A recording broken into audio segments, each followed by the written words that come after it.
Ma demi-sœur m'a empêché d'assister aux funérailles de mon père, mais l'avocat est intervenu, et maintenant, elle n'est pas très contente du testament, ni ses créanciers d'ailleurs. Mon père est décédé subitement il y a 3 jours, et ses funérailles ont lieu demain.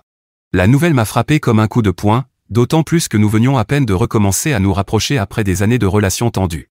Je ne suis pas dans le meilleur état mental, je me sens anxieux, perdu. J'écris ici dans l'espoir que cela m'aide à calmer un peu mes nerfs. Ce n'est pas seulement la perte de mon père, c'est surtout devoir faire face à sa famille narcissique qui me rend fou. Pour vous donner un peu de contexte, mes parents ont divorcé quand j'avais 9 ans. Ma mère est retournée vivre chez ses parents. Ils avaient la garde partagée, mais je vivais surtout avec mon père. Il ne voulait pas perturber ma scolarité, donc je rendais visite à ma mère pendant les vacances et l'été. Quand j'ai demandé pourquoi ils avaient divorcé, ils m'ont simplement dit qu'ils ne s'aimaient plus. Mais plus tard, j'ai compris que mon père avait trompé ma mère, car juste après le divorce, il a épousé sa petite amie Jackie, et elle a emménagé avec nous. C'est une femme abjecte. Bon, je reconnais que je suis peut-être biaisé à propos de Jackie. Au début, j'avais peut-être tort de la considérer comme une briseuse de foyer.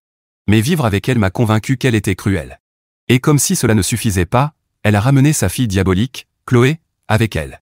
Jackie s'est battue pendant des mois avec son ex-mari pour avoir la garde de Chloé. Quand elle a enfin gagné et qu'elle l'a ramenée à la maison, je me suis demandé pourquoi quelqu'un se battrait pour ce déchet humain. Jackie avait tellement lavé le cerveau de Chloé qu'elle détestait son père et s'était ralliée à sa mère pour l'insulter. En plus, elle est devenue possessive envers mon père et a essayé de m'en écarter. Chloé avait 3 ans de plus que moi et semblait toujours avoir une dent contre moi. Peut-être que je représentais une partie de la vie de mon père qui n'incluait pas sa mère. Ou peut-être qu'elle était juste naturellement cruelle et narcissique. Quoi qu'il en soit, notre maison était un champ de bataille. Après le collège, j'ai décidé d'aller vivre chez ma mère à plein temps, et je me suis éloigné de mon père et de sa nouvelle famille. Ce n'est pas que je n'aimais plus mon père, c'est juste que son foyer était toxique pour moi. Il essayait de rester neutre entre Chloé et moi, mais ne rien faire face à son comportement revenait à prendre le parti de Jackie. Jackie était tellement surprotectrice envers sa fille qu'elle ne la laissait rien faire à la maison, alors que moi j'avais toutes les corvées. Quand mon père essayait de la discipliner, Jackie volait à son secours. J'ai honte de le dire alors qu'il repose dans un cercueil, mais peut-être que mon père n'était pas assez fort pour s'opposer à Jackie. À cause de cela, Chloé a pu être aussi cruelle qu'elle le voulait. J'ai souffert toute mon enfance à cause de sa faiblesse. Je comptais les jours jusqu'à la fin du collège pour pouvoir m'enfuir de cette maison toxique. Je me suis inscrit dans un lycée proche de chez ma mère et j'ai vécu avec elle. À ce moment-là, ma mère fréquentait un homme, et après mon départ à l'université, elle l'a épousé et a déménagé avec lui en Europe de l'Est. Pendant des années, mon père a essayé de reprendre contact avec moi. J'avais des doutes. Je savais que Jackie et Chloé me détestaient et qu'elles influençaient mon père. Chloé vivait encore chez eux, disant qu'elle économisait pour son entreprise. Mon père avait même payé ses études, qu'elle a abandonnées dès la première année. J'ai appris par des membres de la famille que mon père n'était pas heureux de vivre avec elle. Il voulait me retrouver. Mais je gardais mes distances, jusqu'à l'année dernière, quand j'ai enfin décidé d'essayer de reconstruire notre relation. Au début, c'était maladroit. J'avais beaucoup de souvenirs amers de mon enfance, et j'étais hésitant à m'ouvrir. Mais il a vraiment fait des efforts. Il voulait que je me sente à l'aise. Nous avons commencé à progresser, pêche, golf, discussion sur tout ce que nous avions manqué. C'était comme si nous rattrapions enfin le temps perdu. Puis la tragédie a frappé. Ce matin, j'ai reçu un appel de mon oncle Peter, le meilleur ami et avocat de mon père, me disant que mon père avait fait une crise cardiaque et était décédé. La nouvelle m'a anéanti. J'étais submergé par le chagrin et la culpabilité de ne pas avoir passé plus de temps avec lui. J'ai demandé des informations sur les funérailles, mais Peter ne connaissait pas encore les détails. Apparemment, Jackie et Chloé s'occupaient des préparatifs. Elle n'avait informé personne de sa mort. Peter ne le savait que parce qu'en tant qu'avocat, il devait intervenir dans la succession. J'ai essayé de contacter Jackie et Chloé pour en savoir plus, mais elles n'ont pas répondu. Jackie m'a totalement ignoré. Chloé m'a simplement envoyé un message odieux, « Tu n'es pas invité aux funérailles ». Je l'ai appelée pour exiger une explication. Elle n'a pas répondu. J'ai demandé à d'autres membres de la famille de mon père s'ils savaient quelque chose, mais aucun n'avait été mis au courant. Heureusement, Peter m'a aidé. Il m'a donné les détails des funérailles. J'ai envoyé un message à Chloé pour lui dire que je viendrais. Elle pouvait faire ce qu'elle voulait, mais elle ne pouvait pas m'empêcher de dire adieu à mon père. Elle a répondu que c'était la dernière volonté de mon père que je ne sois pas présent, parce que je l'avais abandonné des années auparavant et qu'elle ne faisait que respecter son dernier souhait. J'étais abasourdi. Comment cela pouvait-il être vrai? J'avais encore dîné avec lui il y a 1 mois. Tout allait bien entre nous. Pourquoi voudrait-il soudainement que je ne sois pas aux funérailles? J'ai appelé Peter pour lui raconter ce qu'elle avait dit. Il m'a assuré que c'était totalement faux. Si mon père avait exprimé une telle volonté, Peter en aurait été informé, c'était lui l'avocat, après tout. Donc tout ça, c'était un mensonge pour me manipuler. Je serai présent aux funérailles demain, et on verra bien qui osera m'en empêcher. Merci d'avoir lu ceci. Je suis là ce soir, je doute de pouvoir dormir. Il y a tellement de pensées et d'émotions qui me traversent l'esprit. Je regrette de l'avoir ignoré toutes ces années. J'aurais aimé lui pardonner plus tôt. Mise à jour 1. Merci pour vos condoléances. J'apprécie vraiment tous vos messages et commentaires. Discuter avec vous m'a aidé à tenir le coup cette nuit. Voici ce qui s'est passé ensuite. Je suis allé aux funérailles de mon père, pour me faire bloquer par Chloé. Elle était à l'entrée, accueillant les invités, en gros, ses amis et connaissances qui étaient venus la soutenir. Aucun membre de la famille de mon père n'avait été invité ni même informé. Sans l'aide de mon oncle Peter, j'aurais moi aussi raté les funérailles de mon père. Dès que Chloé m'a vu, son visage s'est déformé, je voyais bien qu'elle n'était pas contente de me voir. J'ai appelé Peter pour savoir où il était. Il m'a dit qu'il était coincé dans les embouteillages et arriverait un peu en retard. J'ai regretté d'être arrivé en avance. Pas parce que j'avais peur d'elle, mais parce que je ne voulais pas me disputer devant le corps de mon père.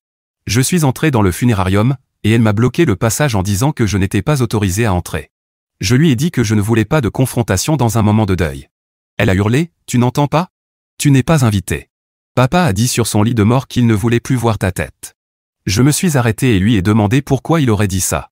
Elle s'est énervée et a lancé, « J'en sais rien, peut-être qu'il ne t'aimait plus. » Ouais, il voulait se rapprocher de toi mais tu l'as rejeté, donc il t'a déshérité. J'ai éclaté de rire et dit, « Sérieusement? C'est ton histoire? Tu lui as parlé pour la dernière fois quand? » Elle a levé les yeux au ciel et a grogné, « J'ai pas à te répondre. Pourquoi tu perds mon temps? » Elle a dit, « Ce n'est pas ce que je veux. » C'était la volonté de papa, et je ne fais que respecter ses dernières paroles. J'ai eu envie de l'étrangler sur le moment, mais j'ai gardé mon calme. J'ai demandé, « Vraiment? Et tu étais présente quand il a rendu son dernier souffle?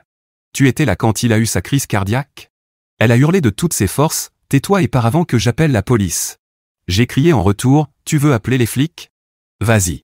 Qu'ils viennent et qu'ils décident qui a le droit d'être là ou non. » Elle a sorti son téléphone et passé un appel, je ne sais pas à qui. J'ai aussi appelé Peter pour savoir où il en était. Il était presque arrivé. Chloé a appelé la sécurité et leur a dit de me virer. Ils sont venus et m'ont gentiment demandé de partir. J'ai essayé de leur expliquer la situation. Ils m'ont dit poliment que comme Jackie et Chloé organisaient les funérailles, ils devaient suivre leurs ordres, donc je devais quitter les lieux. Peter est arrivé à ce moment-là et a parlé aux agents de sécurité. Il m'a escorté à l'intérieur, et Chloé est intervenue, disant que je devais partir, que je n'avais aucun droit d'assister aux funérailles. Peter est resté calme et a répondu fermement, « Il a tout à fait le droit d'être ici. C'est l'enterrement de son père. » Chloé a commencé à lui hurler dessus, menaçant même de le faire expulser aussi. La tension est montée, et la sécurité a informé Jackie de la situation. Elle est arrivée, essayant de calmer le chaos. Jackie a dit, « Ne faisons pas de scandale. C'est une affaire de famille. » Peter a rétorqué froidement, « Justement. Il fait partie de la famille. Vous n'avez aucun droit légal de l'empêcher d'assister. Si vous essayez de l'empêcher de rendre un dernier hommage à son père, j'engagerai des poursuites judiciaires contre vous. » Chloé avait l'air prête à protester, mais Jackie posa une main sur son bras et secoua la tête. Elles ont reculé, et je suis passé devant elles. Mon cœur battait à tout rompre en m'approchant du cercueil de mon père. Et laissez-moi vous dire, rien ne fait plus mal que de voir un être cher allongé, sans vie, dans une boîte. Papa avait demandé à Peter de prévenir tous ses amis et membres de la famille si jamais il lui arrivait quelque chose, peut-être parce qu'il savait que Jackie et Chloé essaieraient d'écarter la famille des funérailles. Les frères et sœurs de papa, d'autres parents éloignés et quelques amis proches sont venus aussi. Jackie a dû les laisser entrer, car Peter se tenait à l'entrée, escortant chacun d'eux à l'intérieur. Jackie et Chloé n'ont pas apprécié, mais elles ont dû s'y faire. La cérémonie était magnifique, remplie de discours sincères et de souvenirs de mon père. J'ai ressenti une profonde tristesse pour toutes les années perdues. Après la cérémonie, de nombreux membres de la famille et amis sont venus me présenter leurs condoléances et leur soutien. C'est là que j'ai réalisé à quel point mon père avait parlé de moi, combien il était fier de ce que j'étais devenu, malgré notre séparation. En quittant le funérarium, je voulais remercier mon oncle Peter pour son soutien. C'est grâce à lui que j'ai pu assister aux funérailles de mon père. Il m'a posé une main rassurante sur l'épaule et m'a dit, « Ton père t'aimait énormément, ne l'oublie jamais. On se voit demain à mon bureau pour la lecture du testament. » Je lui ai demandé si c'était vraiment nécessaire, car j'avais un vol prévu pour rentrer le lendemain. Je ne pensais pas avoir quoi que ce soit à voir avec le testament. Honnêtement, je ne m'attendais à rien. Mon père n'avait pas beaucoup de biens, et ce qu'il avait, je pensais que cela reviendrait naturellement à Jackie et Chloé. Mais Peter a insisté pour que je sois présent, disant que c'était important. Je ne l'ai pas pris au sérieux et je ne suis pas allé au rendez-vous. Premièrement, j'étais presque sûr que mon père ne m'avait rien laissé, surtout vu que nous venions tout juste de renouer depuis 1 an. Deuxièmement, je ne voulais pas affronter encore Jackie et Chloé. Elles avaient déjà assez joué avec mes nerfs, et je devais penser à ma santé mentale. Troisièmement, autant que je sache, assister à la lecture d'un testament n'est pas obligatoire. Si mon père m'avait légué quelque chose, Peter pouvait simplement me prévenir ou m'envoyer une copie. Donc je suis rentré chez moi sans assister à la lecture. Une fois atterri, j'ai allumé mon téléphone et vu plus de 20 appels manqués et plusieurs messages de Peter, Jackie et Chloé. Les premiers appels et messages venaient de Peter, me demandant de venir pour la lecture du testament. Comme je ne répondais pas, Jackie et Chloé l'ont harcelé pour qu'il leur révèle le contenu du testament. Il l'a fait, et elles ne l'ont pas bien pris. Il leur a seulement lu les parties qui les concernaient, mais elles savaient que mon père possédait plus de biens. Quand elles ont compris qu'elles n'avaient rien obtenu, elles ont supposé que tout m'était revenu. D'après le testament de mon père, la maison et l'assurance vie revenaient à Jackie, mais Chloé n'héritait de rien. Papa avait environ 250 000 $ investis dans des petites entreprises, qu'il m'a léguées. La valeur actuelle de ces investissements a presque doublé. Peter m'a demandé de venir à son bureau pour récupérer les documents relatifs à l'héritage. Je suis revenu en ville et je suis tombé sur Chloé. Je ne sais pas si elle avait affaire avec Peter ou si elle était juste là pour m'emmerder. Elle a essayé de me coincer dans le couloir en m'accusant d'être un imposteur. Elle a lancé des accusations sans fondement, essayant de me faire avouer que j'avais falsifié le testament. J'ai évité la confrontation, à part lui dire qu'elle ne représentait rien pour mon père, j'étais son fils biologique. Chloé est une personne pathétique, prête à tout pour me pourrir la vie. J'ai fini par lui crier dessus, et elle m'a menacé de porter plainte pour agression. Vous savez à quel point il est facile pour un homme d'être faussement accusé de ce genre de choses. Je me suis dégagé et suis allé directement au bureau de Peter. Jackie et Chloé étaient furieuses que papa n'ait rien laissé à Chloé. Jackie a même tenté de soudoyer Peter pour qu'il modifie le testament en sa faveur. Elle n'arrêtait pas de dire que mon père avait été injuste envers Chloé. Pourtant, je pense qu'il a été plus que juste, il a laissé la maison et l'assurance à Jackie. Même si elle dépense l'argent, la maison reviendra un jour à Chloé. Il était juste que je récupère les fonds d'investissement. Mais Chloé refusait d'accepter le testament et voulait une part de ses investissements. Peter a expliqué que le testament avait été rédigé selon les volontés de mon père, et qu'on ne pouvait rien y changer. Elles l'ont très mal pris et ont menacé de me poursuivre en justice pour l'héritage. Je leur ai dit, allez-y, poursuivez-moi. Pour l'instant, rien n'est arrivé. On verra bien ce qu'elles prévoient. Je vous tiendrai au courant dans les prochaines semaines. J'ai reçu de nombreux messages de membres de la famille partageant des histoires sur mon père que je n'avais jamais entendues auparavant, m'aidant à reconstruire les morceaux de sa vie que j'avais manqués. C'est tout pour le moment. Merci d'avoir lu. Mise à jour 2. Il y a du nouveau dans ma vie, et bien sûr, c'est encore du drama. Oui, Chloé m'a bien poursuivi en justice à propos de l'héritage. Elle a affirmé que j'avais conspiré avec l'avocat de mon père et manipulé le testament contre elle. Elle ne pouvait tout simplement pas accepter que papa ne lui ait rien laissé. Comme elle a mis la pression sur Peter, il est resté ferme. Non seulement il a prouvé que le testament n'avait pas été modifié, mais en plus, il a déposé une plainte pour diffamation contre Chloé. Jackie a contesté le testament, affirmant qu'il était obsolète, surtout la partie me concernant. Elles ont fait valoir que papa avait seulement l'intention de me donner 250 000 $, donc il était injuste que je reçoive toute la valeur actuelle des investissements, qui avoisinait les 500 000 $. Elles ont exigé que je leur verse 250 000 $.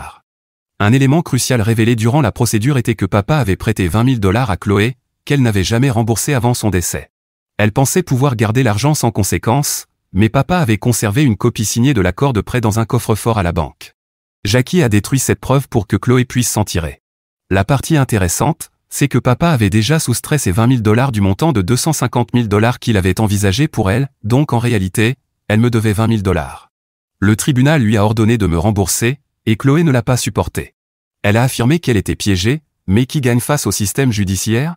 Finalement, elle a dû s'exécuter et rembourser. Son expression était à mourir de rire. Elle a accepté de payer par versements échelonnés, mais cela a nécessité plusieurs rappels du tribunal avant qu'elle règle sa dette. Après avoir perdu le procès, ni Jackie ni Chloé n'ont osé me déranger à nouveau. Peter m'a informé à part que le testament était effectivement dépassé et que papa avait prévu de le mettre à jour. Mais avant qu'il ne puisse le faire, il est décédé. Jackie lui avait rendu la vie infernale durant sa dernière année. Après notre réconciliation, papa a appelé Peter un soir, ivre, en lui disant qu'il ne voulait rien laisser à Jackie car elle avait rendu sa vie misérable. Peter lui a demandé de venir à son bureau une fois sobre pour faire les modifications, mais papa ne s'est jamais présenté. Peter lui a rappelé plus tard, mais papa a continué à repousser, puis il est parti. Je ne regrette pas qu'il ait laissé la maison à Jackie, je pense que c'est ce qu'il croyait juste. Je suis heureux et reconnaissant qu'il ait pensé à moi, même si ça me rend triste qu'il ait été maltraité, en partie à cause de moi. Oui, certains m'ont demandé des nouvelles de ma mère. Comme je l'ai mentionné dans mon premier post, après que j'ai quitté sa maison, elle s'est remariée et a déménagé en Europe de l'Est. Elle n'est jamais revenue depuis. Elle a adopté une fille qu'elle élève avec son mari. Je lui ai rendu visite quelques fois, on reste surtout en contact par message et email. Je lui ai annoncé le décès de papa, et elle m'a présenté ses condoléances, mais elle ne voulait pas assister aux funérailles. C'est son choix, et je le respecte. Donc voilà pour cette histoire. Merci d'avoir lu. Mise à jour 3. Salut Reddit, ça fait un moment que je n'ai rien posté ici. Je ne sais pas si ceux qui suivaient mon histoire sont toujours là. Pour résumer pour les nouveaux, ma demi-sœur a essayé de m'empêcher d'assister aux funérailles de mon père. En grandissant, je n'ai pas eu une bonne relation avec lui à cause de sa nouvelle femme et de sa belle-fille. Mais durant la dernière année de sa vie, on s'est réconciliés. Nous étions en train de reconstruire notre lien quand j'ai soudain appris, via son avocat, qu'il était décédé. Il m'a aidé à assister aux funérailles, puisque ma belle-sœur et sa mère avaient tenté de m'en exclure. Le grand rebondissement, c'est que papa m'a légué son argent investi, et rien du tout à sa belle-fille. Elle a contesté le testament mais a perdu le procès. Avance rapide à la semaine dernière, Jackie s'est soudainement pointée à ma porte. Elle avait l'air dévastée, et c'était le cas. Elle était venue demander de l'aide. Chloé lui avait tout pris. Elle avait manipulé Jackie pour qu'elle contracte un prêt personnel pour sa soi-disant entreprise. Jackie, en mère, dévouée, a pris ce prêt en mettant la maison en garantie. L'entreprise de Chloé n'a même pas tenu 2 semaines, trop de dépenses avant l'ouverture, trop après. Jackie a tout tenté pour continuer à rembourser l'hypothèque pendant quelques mois, mais elle n'y arrivait plus. Elle a fait défaut sur le prêt, et la banque a saisi la maison pour récupérer l'argent. Maintenant, elle est sans domicile. Elle m'a demandé de l'héberger. Sérieusement? Pourquoi je ferais ça? Elle m'a dit qu'elle était ma belle-mère et qu'en tant que fils, je devais prendre soin d'elle. J'ai éclaté de rire devant elle. Elle pense vraiment qu'elle a été une mère pour moi? Après toute sa toxicité, elle a le culot de venir me demander de l'aide? Je lui ai dit non, que je ne pouvais pas l'héberger, et j'étais sur le point de refermer la porte. Mais, à ma grande surprise, elle a commencé à pleurer. C'était la première fois que je la voyais pleurer. Je ne savais pas si c'était une performance ou si elle était vraiment vulnérable. Je lui ai demandé pourquoi elle ne s'adressait pas à Chloé. Elle m'a dit que Chloé avait quitté la ville pour éviter des poursuites pénales. Chloé avait emprunté de l'argent à certains de ses amis et connaissances, et ils étaient à sa poursuite, menaçant de porter plainte pour escroquerie. Elle s'était donc enfuie. Je lui ai dit que j'étais désolé, mais que je ne pouvais pas l'aider. Elle a refusé de partir et a supplié, disant qu'elle était vraiment désespérée. Elle m'a dit que si je ne pouvais pas l'héberger, je devais au moins lui donner de l'argent pour qu'elle trouve un logement. Elle a tenté une logique tordue du style, si ton père était encore là, il aurait été responsable de moi. Donc maintenant, c'est à toi de l'être, en tant que bon fils. Je lui ai dit d'arrêter son délire et qu'elle devait partir. J'ai fermé la porte au nez. Elle a rappelé plusieurs fois, mais je ne lui ai pas ouvert. Comment peut-elle penser qu'elle peut réapparaître dans ma vie et me demander de l'aide après m'avoir méprisé toute ma vie? Elle est finalement partie et n'est jamais revenue. J'ai quand même mal au cœur que la maison de papa ait été perdue, il s'était tellement battu pour l'avoir. Mais bon, je ne peux plus rien y faire. Certains pensent peut-être que je suis le méchant ici, mais franchement, laisseriez-vous un inconnu dormir chez vous plusieurs nuits? Eh bien, Jackie est une étrangère pour moi. Voilà tout pour l'instant. Mise à jour 4. Exactement 3 mois après ma dernière mise à jour, j'ai une nouvelle info à partager. Je suis au courant grâce à mon oncle Peter, qui m'a appelé pour m'en parler. Premièrement, ce que Jackie avait dit sur les dettes de Chloé était vrai. Elle devait environ 55 000 $ à différentes personnes, et oui, il la cherchait activement pour récupérer leur argent. Peter a appris tout ça parce qu'on vit dans une petite ville et qu'il a des amis dans la magistrature. La bonne nouvelle pour ses créanciers, et j'en ai fait partie un temps, c'est qu'ils l'ont retrouvée. Elle n'était pas partie bien loin, juste à quelques villes de là. Chloé a donc perdu un autre procès et doit maintenant rembourser l'argent perdu via son entreprise. Je sais que la dernière fois, quand elle a dû me payer les 20 000 $, elle avait pris l'argent à sa mère. Mais cette fois, je doute qu'elle puisse lui en demander davantage, surtout après lui avoir fait perdre sa maison à cause de ses dettes. Je ne sais pas exactement à combien s'élèvent toutes ces dettes. Certains me l'ont demandé, mais si elle doit 55 000 $ à d'autres, je suppose qu'elle doit à sa mère à peu près autant.